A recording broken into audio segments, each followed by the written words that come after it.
বন্ধুরা, এটা Narzo 50A mobile. যে মোবাইলটার এটা আমি ডায়াগ্রাম খুলে রেখেছি। খুবই ইম্পর্টেন্ট কিছু কথা আছে এর মধ্যে, আর কিছু নলেজও থাকবে। ব্যাপারটা হচ্ছে যে এটা চার্জিংয়ের প্রবলেম কীরকম কি, বন্ধ অবস্থায় এটা শুধু চার্জিংয়ের সিম্বল দেখাতো, কিন্তু পার্সেন্টেজ দেখাতো না।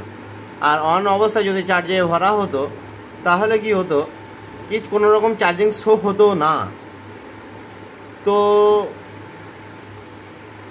এটার জন্য কি করতে হবে, কিভাবে ট্রেস করতে হবে, সমস্ত কিছু আমি এখানে বলে দিচ্ছি। তাহলে আমি এখানে চার্জিংয়ের সেকশন খুলে নিচ্ছি। এটা দুটো সেটের মডেল একই রকম, নার্জো 50A আর 30A। তা এই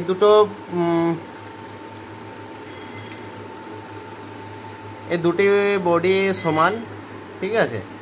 এছাড়া যেগুলোতে বিকিউ লাগানো থাকবে, আবার ফাস্ট চার্জিংয়ের জন্য এক্সট্রা চার্জিংয়ের আইসি দেওয়া থাকবে। এটা সলিউশন আমি বলবো। প্রবলেমটা আমি আবার বলে দিচ্ছি। বন্ধ অবস্থায় চার্জিংয়ের শুধু সিম্বল শো করবে, আর অন অবস্থায় কোনো রকম চার্জিংয়ের সিম্বলও শো করবে না। বন্ধ অবস্থায় চার্জিংয়ের সিম্বল শো করবে, কিন্তু পার্সেন্টেজ শো করবে না। কোনো মতে চার্জিং হবে না। চার্জে হলে 0.4, 0.5, 0.3 ফ্ল্যাকচুয়েশন হতে থাকবে, ঠিক আছে। তাই এটার জন্য যে লাইনগুলো দেওয়া আছে, প্রথমে যেটা ট্রেস করতে হবে সেটা হচ্ছে কি, ব্যাটারি কানেক্টিভিটিগুলো আমি ট্রেস করে নিতে হবে, ঠিক আছে।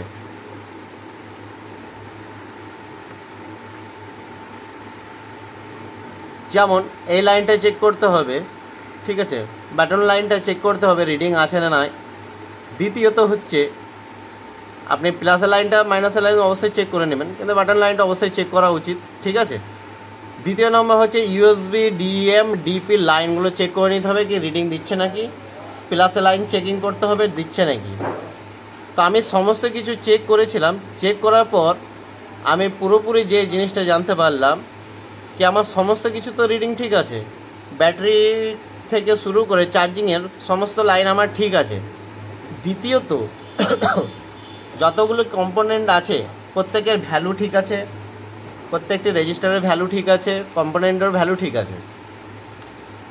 তো এরকম কোনো সেট আসলে ডবল আইসি, বিকিউ আর ফাস্ট চার্জিংয়ের জন্য আইসি থাকলে, যে কোনো সেট হোক। দ্বিতীয়ত হচ্ছে যে এটা নার্জো 50 আর নার্জো 30A তো ওয়ার্কিং করবেই, ঠিক আছে। কিন্তু যতগুলো ডবল আইসির সেট মানে চার্জিংয়ের জন্য বিকিউ থাকবে, 100% কাজ করবে। তা প্রথমে আমি বলে দিচ্ছি যে প্রবলেমটা কিছু সেটে কি হয়, প্রত্যেকটা লাইন আপনাদেরকে ট্রেস করে দেখতে হবে। 1 নম্বর, কোথা থেকে কোথা লাইনটা যাচ্ছে সেটা ট্রেস করে নিতে হবে। বাজার পয়েন্টে রেখে দেখে নিতে হবে কি এই লাইনের সঙ্গে এই লাইনগুলো জয়েন্ট আছে নাকি, মানে যুক্ত আছে নাকি দেখে নিতে হবে। প্রত্যেকটি লাইনে এভাবে দেখে নিতে হবে কি পাশের কম্পোনেন্টগুলো বা যেখানে কম্পোনেন্টের লাইনগুলো গেছে সেগুলো যুক্ত আছে নাকি। আমি প্রত্যেকটা দিয়ে দিচ্ছি। দরকার হলে আপনাদের কাছে যদি কোনো রকম বর্ণীয় না থাকে তাহলে আপনারা এভাবে জুম করে করে দেখে নিতে পারবেন কোথা থেকে কোথা লাইনগুলো যুক্ত থাকছে। সেই লাইনগুলোতে ট্রেস করতেই হবে বাজার পয়েন্টে রেখে কি সেগুলো রিডিং মানে একসঙ্গে যুক্ত আছে নাকি।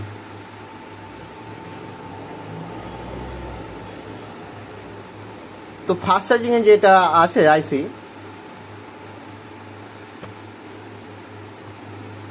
সেটা অবশ্যই আমাদের প্রত্যেকটি চেক করে নিতে হবে। যদি ঠিক থাকে তো ভালো, যদি ঠিক না থাকে তো প্রত্যেকটা লাইন যেগুলো দেখালাম সেগুলো কিন্তু কানেক্টিভিটি করতে হবে বা কানেকশান ঠিক রাখতে হবে। যদি কানেকশান কেটে গেছে তো দ্বিতীয়ত চলে আসবো চার্জিংয়ের বিকিউ আইসিতে।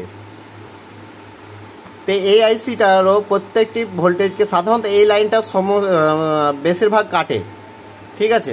তো প্রত্যেকটি লাইন আমরা ট্রেস করে নেব কি যেভাবে যুক্ত আছে লাইনগুলো সেরকমভাবে যুক্ত আছে নাকি।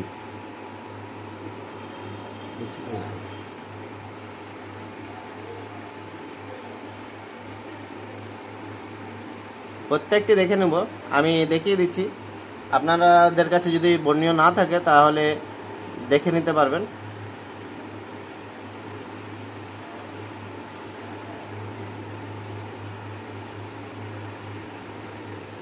তো আমরা দেখে নিলাম, এবার আমাদেরকে দেখতে হবে যেটা সব থেকে জরুরি, ঠিক আছে, সেটা হচ্ছে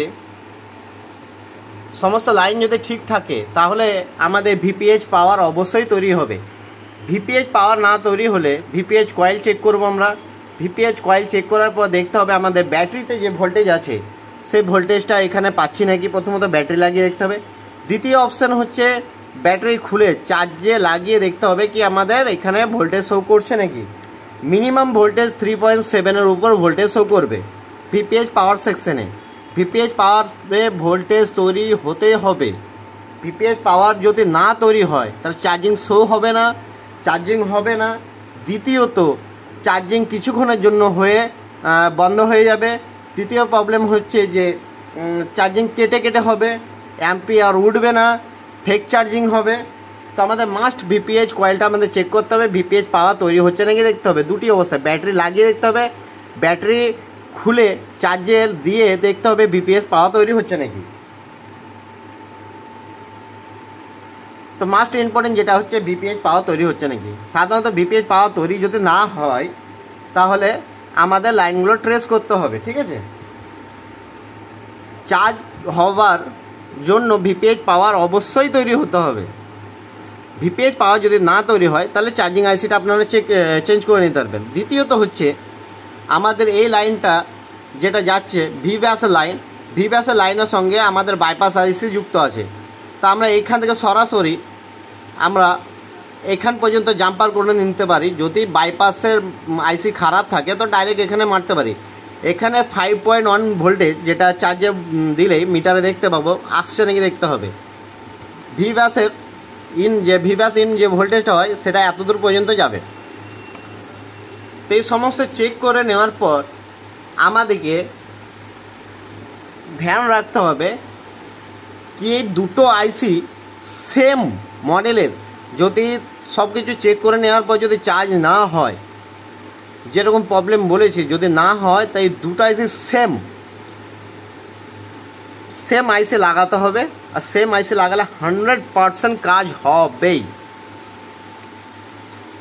এবার যেটা জরুরি কথা এটা হচ্ছে এখানে যে ক্যাপাসিটারটা দেখতে পাচ্ছেন প্রত্যেকটা বিকিউ এর কাছে থাকবে এই ক্যাপাসিটারটা, ঠিক আছে। যে ক্যাপাসিটারটা একদিকে ভ্যালু আছে এর সঙ্গে, দ্বিতীয়ত ভ্যালু আছে এর সঙ্গে। তা আমাদের এই ক্যাপাসিটার এই মাথায় দিবে 5.1 ভোল্টেজ চার্জে দিলে, দ্বিতীয়ত এই মাথায় 3.7 বা 3.1-এর উপর ভোল্টেজ তৈরি হবে। এই যে এই পয়েন্টটাতে তৈরি হবে 5.1 আর এই পয়েন্টটাতে তৈরি হবে 3.1-এর উপরে, মানে 3.7-ও হতে পারে। এটা অবশ্যই তৈরি হবে। এটা খুব ক্যাপাসিটারটা জরুরি। এই ক্যাপাসিটারটা না হলে কিন্তু চার্জিংয়ের সমস্যাও করবে। তো প্রত্যেকটা লাইন ট্রেস করার পর আমাদের কাজ করতে হবে, তা 100% সলিউশন হবে। আমার কাছে যে প্রবলেমটা এসেছিলো আমি আপনাদেরকে দেখাতে চাই।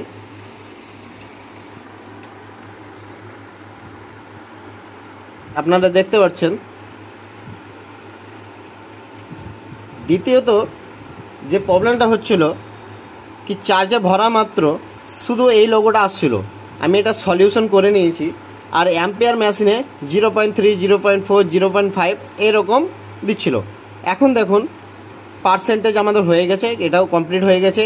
আমি অন করেও চেক করে দিচ্ছি কি চার্জিং অন অবস্থাতেও হচ্ছে নাকি।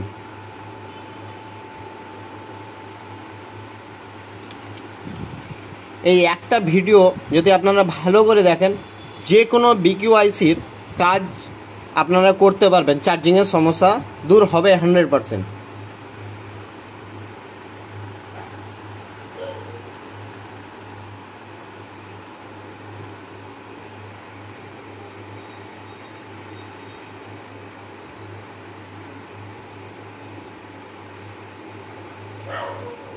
এবার চার্জে ভরে দেখব। দেখুন আমাদের চার্জিংও শো করছে, চার্জিংও শো করতে লেগেছে। কিন্তু প্রথম দিকে কোনো রকম চার্জিং শো করছিল না। ঠিক আছে, অ্যাম্পিয়ার মেশিনেও আপনাদেরকে দেখিয়ে দিচ্ছি, আমাদের অ্যাম্পিয়ারও ঠিকঠাক হচ্ছে, মানে অ্যাম্পিয়ার 1.1। ঠিক আছে, এরপর আস্তে আস্তে বাড়বে। ঠিক আছে, দ্বিতীয়ত হচ্ছে এই মডেলের আরেকটা প্রবলেম আছে, যে অন অবস্থায় যদি চার্জিং না শো করে, তাহলে আরেকটা প্রবলেম যেখান থেকে হয়, যে কম্পোনেন্ট থেকে হয়। অনেক সময় কি হয়, বোর্ডে যখন সিল উঠানো হয় তখন আপনারা দেখতে পাবেন এই যে কম্পোনেন্টটা আছে, এই যে কম্পোনেন্টটা আছে, এই কম্পোনেন্টটা একদিকে জিআর ভ্যালু দেবে, একদিকে বিপ সাউন্ড হবে। যদি এটা গ্রাউন্ডের সঙ্গে কেটে যায়, গ্রাউন্ড না দেয়, তাহলে এই পয়েন্টটাকে গ্রাউন্ডের সঙ্গে অ্যাটাচ করতে হবে, তাহলে অফ অবস্থাতেও চার্জ হবে, অন অবস্থাতেও চার্জ হবে। যদি গ্রাউন্ড থাকে তো ভালো, না থাকলে এই কম্পোনেন্টটাকে গ্রাউন্ড করতে হবে। আমি আরেকবার দেখিয়ে দিচ্ছি, ওটা বিট ম্যাপে দেখালাম, এবার সরাসরি দেখিয়ে দিচ্ছি কোন কম্পোনেন্টটা। দেখতে পাচ্ছেন যে রেজিস্টারটা আছে, এই রেজিস্টারটা ফ্রন্ট ক্যামেরার নিচের রেজিস্টারটা, প্রথম সাইডটা গ্রাউন্ড থাকতেই হবে, গ্রাউন্ড না থাকলে গ্রাউন্ডের সঙ্গে যুক্ত করতে হবে। ঠিক আছে, দ্বিতীয়টা ভ্যালু দেবে। ঠিক আছে।